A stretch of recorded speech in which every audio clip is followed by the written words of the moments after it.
যখন কোনো নবাবের সিকিউরিটির এই অবস্থা, তাকে যে কেউ এসে স্ট্যাব করে দিয়ে চলে যাচ্ছে, তাহলে আমরা তো কোন ছাড়।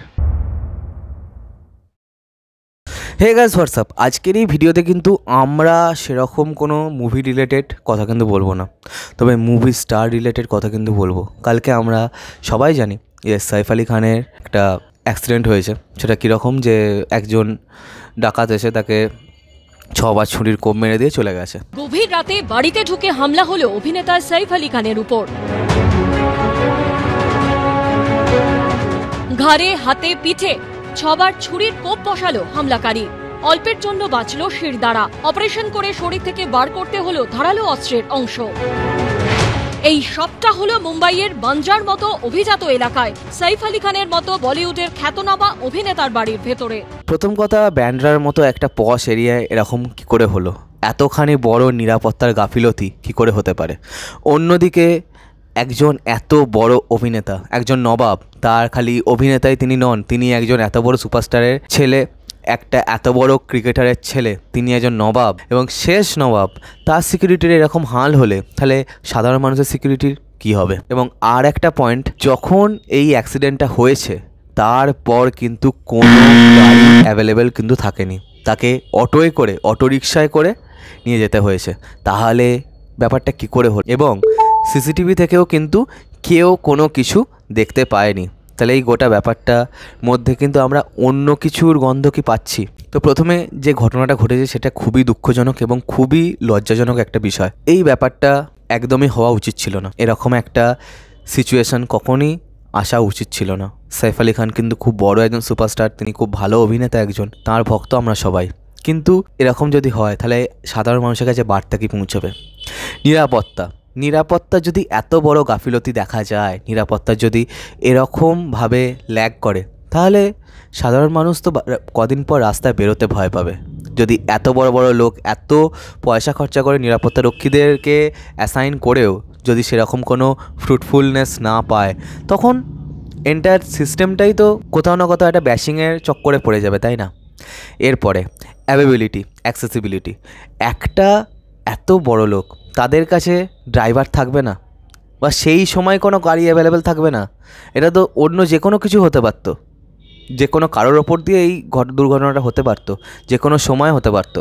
দুর্ঘটনা কি কখনো বলে আসে? তাহলে কেন কেউ রেসপন্ড করেনি? এই ব্যাপারটা কিন্তু খুব বেশিভাবে ভাবার মতো বিষয়। কেন সাইফ আলি খানের মতো একজনকে অটোয় করে যেতে হবে? আমি অটো রিক্সার এন্টায়ার যে ব্যাপারটাকে ছোট কিন্তু করছি না, কিন্তু একটা এত বড় লোকের বাড়িতে গাড়ি অ্যাভেলেবেল থাকবে না, অ্যাম্বুলেন্স থাকবে না, এটা তো মানা যায় না, তাই না? যদি অটোটাও না পাওয়া যেত তাহলে তো উনি ওখানে অচিরেই মারা যেতেন। এরপর সাধারণ মানুষদের কি এইটাকে নিয়ে চিন্তিত হওয়ার কারণ আছে? অফকোর্স আছে। যখন এত বড় বড় লোকেদের সিকিউরিটি তারা পাচ্ছেন না, তাদেরকে যে কোনো কেউ অ্যাক্সেস করে নিচ্ছে, তাহলে তুমি চিন্তা করো যে তোমার অ্যাক্সেসটা কতখানি ইজি, তোমাকে অ্যাক্সেস করে নেওয়া কতখানি ইজি।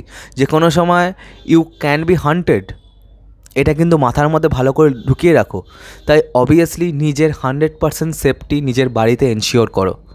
এই কাজটা কিন্তু আমাদেরকে করতে হবে। এরপরে সবথেকে বড় যেটা অ্যালার্মিং বিষয়, প্রথমে বাবা সিদ্দিকির হত্যা এবং তারপর সালমান খানের ওপর পরের পর অ্যাট্যাক্স, এবং কালকে সাইফ আলি খানের সাথে যেটা হলো সেটা, এইগুলো কি বিরাট কোনো বড় নাশকতার ছক?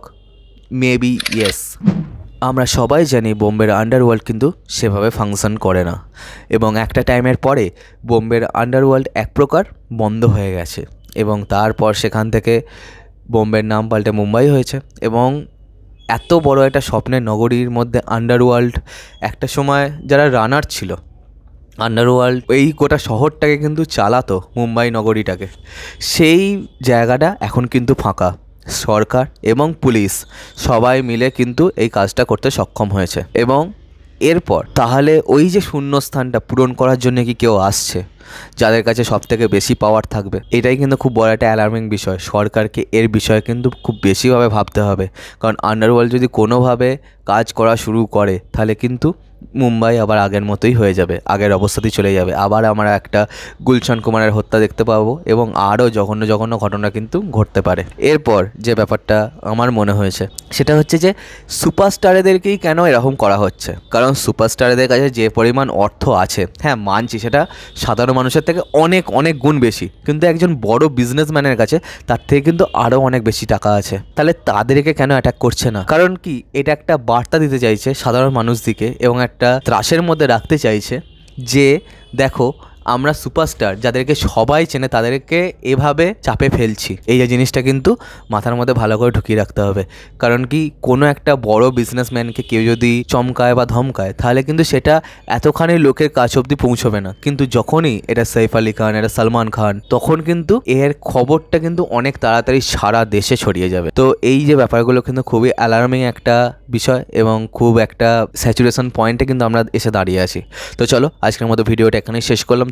তোমরা বলো যে তোমাদের কি মনে হয়, মূল কারণটা কি? শুধুই কি চুরি নাকি অন্য কিছু? আর আজকের মতো ভিডিওটা এখানেই শেষ করলাম। কমেন্ট করে জানাও যে তোমাদের কি মনে হয়।